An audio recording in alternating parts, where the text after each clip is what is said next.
राम राम, बहुत स्वागत आप सभी का एक बार फिर से खंडवा डिफेंस फैक्ट पर।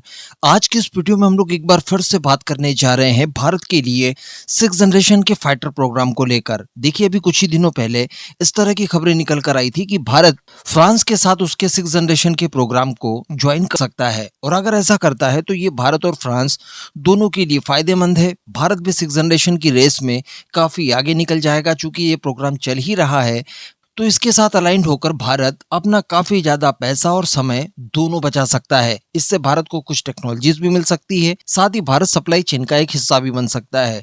और सबसे बड़ी बात कि जो कंपटीशन हो रहा है उसमें भी भारत पीछे नहीं रहेगा। यानी चाइना के 6 जनरेशन प्रोग्राम की अगर बात की जाए तो एक्चुअली वो काफी ज्यादा फास्ट गति से आगे बढ़ रहा है, तो हम इतना ना भी सही कम से कम रेस में बने रहें, ये तो हमारे लिए पॉसिबल हो ही जाएगा।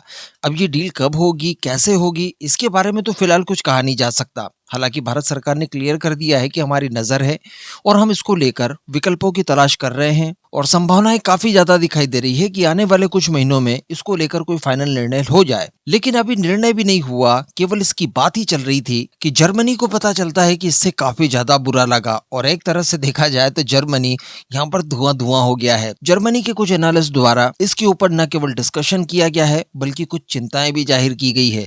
तो चलिए इनका मेल्ट डाउन देख लिया जाए, क्या खबर निकल कर आई है। मैं आपको सारी कुछ चीजें डिटेल में बताने जा रहा हूं। आप बस इसी तरह की वीडियोस के लिए चैनल को सब्सक्राइब जरूर कर दीजिएगा, और यार केवल 2 सेकंड्स का काम है, आप पहले वीडियो को लाइक कर दीजिए, बाद में आप भूल जाते हैं। देखिए, बताया ये जा रहा है कि यूरोपियन डिफेंस सर्कल जो है इसकी काफी तीखी प्रतिक्रिया देखने के लिए मिली है जब से इन्हें ये पता चला है कि फ्रांस के 6 जनरेशन फाइटर प्रोग्राम में भारत जुड़ सकता है, यानी FCAS में। इनके द्वारा डायरेक्टली ये कहा गया है कि अगर भारत को इस प्रोग्राम में शामिल किया जाता है तो फिर भला आप इसे यूरोप के लिए अगली पीढ़ी का विमान कैसे कह रहे हैं। यहाँ पर भी इनका सुप्रीमेसी कॉम्प्लेक्स जो है, जो कई मामलों में और भी दिखाई देता है, वही सेम यहाँ पर दिखाई दिया है। जैसे कहा जाता है ना कि दुनिया एक जंगल है लेकिन यूरोप इसका एक बगीचा है। ये लोग अपने आप को फर्स्ट वर्ल्ड मानते हैं और भारत जैसे देश को ये थर्ड वर्ल्ड मानते हैं। तो यहाँ पर इनका सुपेरियोरिटी कॉम्प्लेक्स दिखने के लिए मिलता है। तो ये यही कह रहे हैं कि इतनी क्रूशियल टेक्नोलॉजी है, इतनी क्रूशियल परियोजना है, इसमें भला आप भारत को शामिल कैसे कर सकते हैं, क्योंकि ये तो एलिट्स का मामला है। इसमें अगर भारत भी आ जाएगा, भारत भी इसको ज्वाइन कर लेगा, तो भारत भी एलिट क्लब में शामिल हो जाएगा। भला भारतीय यूरोपियंस की बराबरी कैसे कर सकते हैं। आप सभी को यहाँ पर एक और बात मैं याद दिला दूं कि जब भारत का स्पेस प्रोग्राम भी कुछ ऐसा करता है जो अनएक्सपेक्टेड होता है, तब भी इनको ऐसे ही धुआं निकलता है। ये उसको भी इसी प्रकार से, वहां पर भी इनका मेल्ट डाउन कुछ इसी प्रकार से देखने के लिए मिलता है। हम लोगों ने कई बार देखा, स्पेशली ये कार्टून देख लीजिए आप। ये काफी है इस बात को बताने के लिए कि इन्हें कितनी तकलीफ होती है जब भारत टेक्नोलॉजिकली कोई लंबी छलांग लगाता है, तो क्योंकि इन्हें पता है कि यार यूरोप के मैक्सिमम देश भारत को अपनी कॉलोनी बना चुके हैं। आप नाम गिनाइए, यूरोप के लगभग मैक्सिमम देशों ने भारत के ऊपर, भारत के किसी न किसी हिस्से के ऊपर राज किया है कभी ना कभी।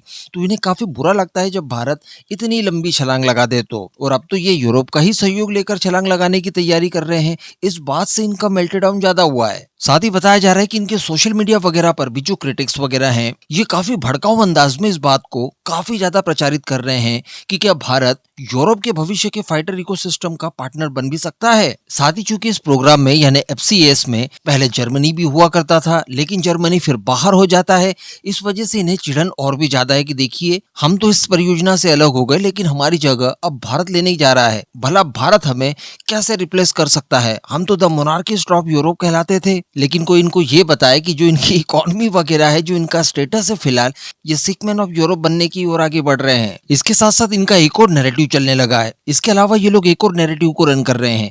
इन्होंने ये कहा कि क्या भारत अब यूरोप में है या फ्रांस अब नॉन यूरोपियन तरीकों से हथियार बना रहा है। यानी भारत को लेकर इनका मेल्टडाउन तो हो ही रहा है, वो तो दिखाई दे रहा है, लेकिन साथ में ये लोग फ्रांस को भी इस तरह से लपेटने की कोशिश कर रहे हैं ताकि फ्रांस इनके दबाव में आ जाए। कुल मिलाकर देखा जाए तो जर्मनी का एक बड़ा सेक्शन काफी ज्यादा फ्रस्ट्रेटेड दिखाई दे रहा है।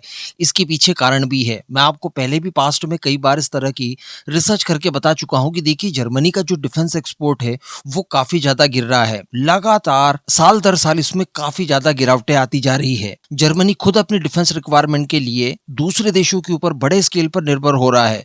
बड़ी मुश्किल से भारत का एक कॉन्ट्रैक्ट P-75I इनके खाते में गया है। अगर देखा जाए तो ये पिछले 5-7 सालों में लगभग सबसे बड़ी डील होगी इनके लिए, जो कि इन्हें खुद को बूस्ट देगी। इवन ये लोग जिस भारत को क्रिटिसाइज कर रहे हैं फ्रांस का संभावित पार्टनर बनने पर, ये लोग इस बात को भूल रहे हैं कि जर्मनी के द्वारा भी आनन फानन में, जी हाँ आनन फानन में, भारत जैसे बड़े डिफेंस कस्टमर को अपने हाथों में लेने के लिए स्पेशल प्रावधान लाए गए। भारत को एक स्पेशल कैटेगरी में डाला गया, जिसके चलते भारत को यह फैसिलिटी मिलती है कि भारत जर्मनी से कोई भी वेपन किसी भी कंडीशन के साथ खरीद सकता है, जिससे काम जल्द से जल्द हो, संभावित टेक्नोलॉजी ट्रांसफर और लोकल मैन्युफैक्चरिंग जैसे प्रावधानों को आसानी से किया जा सके। इसलिए स्पेशल स्टेटस दिया गया है भारत को। ये कुछ ही समय पहले की बात है, उस समय भी जब ये खबर निकल कर आई थी मैंने आपको प्रमुखता से इसको बताया भी था। अब इन्हें यही लग रहा है कि यार भारत जिस तरह से लगातार ग्रो करते जा रहा है, 2-3 चीजें और बची है जो भारत अभी तक बना नहीं पाया है। अगर वो चीज भी बनाना भारत शुरू कर दिया तो ये तो अगला चाइना बनकर बैठ जाएगा। चाइना को आज देख लीजिए आप, चाइना यूरोप के ऊपर बिल्कुल भी निर्भर इस समय नहीं दिखाई देता। इवन पूरा का पूरा यूरोप चाइना के ऊपर निर्भर होते हुए दिखाई देता है। तो इन्हें यही लग रहा है कि अगर भारत भी इसी स्थिति में आ गया तो फिर हमें पूछेगा कौन। हालांकि मैं आपको बता दूं कि फ्रांस हो या जर्मनी हो, यहाँ के सभी लोग इस तरह के नहीं है। सभी डिफेंस एक्सपर्ट्स का ये मानना नहीं है। कई जगहों से काफी ज्यादा पॉजिटिव चीजें निकल कर भी सामने आई है, लेकिन हर देश में वो जो कुछ % इस तरह के लोग होते हैं 0.5 वाले, वो ऐसी हरकतें लगातार करते रहेंगे। इन्हें नजरअंदाज कर देना ही उचित रहेगा। एक और किस्सा मैं आपको याद दिला दूं, एक पाकिस्तानी पत्रकार था जो जर्मनी में ही रहता था, जर्मन पाकिस्तानी उसे आप कह सकते हैं।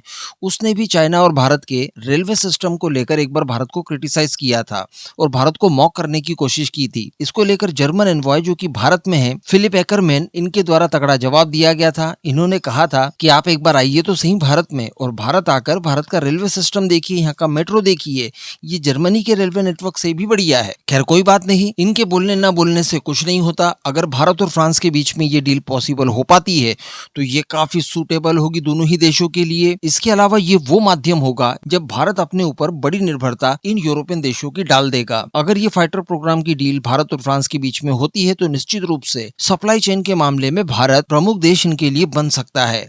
और अगर ऐसा एक बार हो गया, भारत को एक बार एंट्री करने का मौका मिल गया, तो बाकी सारी चीजें भारत अपने कंट्रोल में ले सकता है, उतना जितना कि अभी तक चाइना ने भी नहीं लिया। चाइना चूंकि शुरुआत से ही विश्वास पात्र नहीं था इनके लिए, इस वजह से ज्यादा हाई प्रोफाइल टेक्नोलॉजीज ये लोग चाइना के साथ शेयर नहीं किया करते थे। अब याद ही होगा कुछ ही समय पहले मैंने वीडियो बनाकर आपको बताया था कि चाइना के द्वारा एक फ्रेंच पायलट को खरीद लिया गया है, जिसने कई सारे सीक्रेट्स जो कि रफाल फाइटर जेट से जुड़े हुए थे, अपनी ट्रेनिंग से जुड़े हुए थे, अपनी स्ट्रैटेजी से जुड़े हुए थे, वो चाइना को दे दिए। इवन इसी पायलट ने, जो कि चाइना के कंट्रोल में आ चुका था, इसी ने ऑपरेशन सिंदूर में रफाल को लेकर मिस इन्फॉर्मेशन स्प्रेड की थी और PL-15 को रफाल किलर बताया था। जबकि हम सभी जानते हैं, कुछ चीजों से ये स्पष्ट हो चुका है कि भारत का एक भी रफाल ऑपरेशन सिंदूर के समय शॉटडाउन नहीं हुआ। तो कुल मिलाकर इस तरह की हरकतों से चाइना अपना विश्वास खो चुका है। भारत का मामला अलग है, भारत ट्रस्टेबल है। अब इस पूरे मुद्दे पर मैं आपका ओपिनियन जानना चाहूंगा, नीचे कमेंट करके जरूर बताइएगा।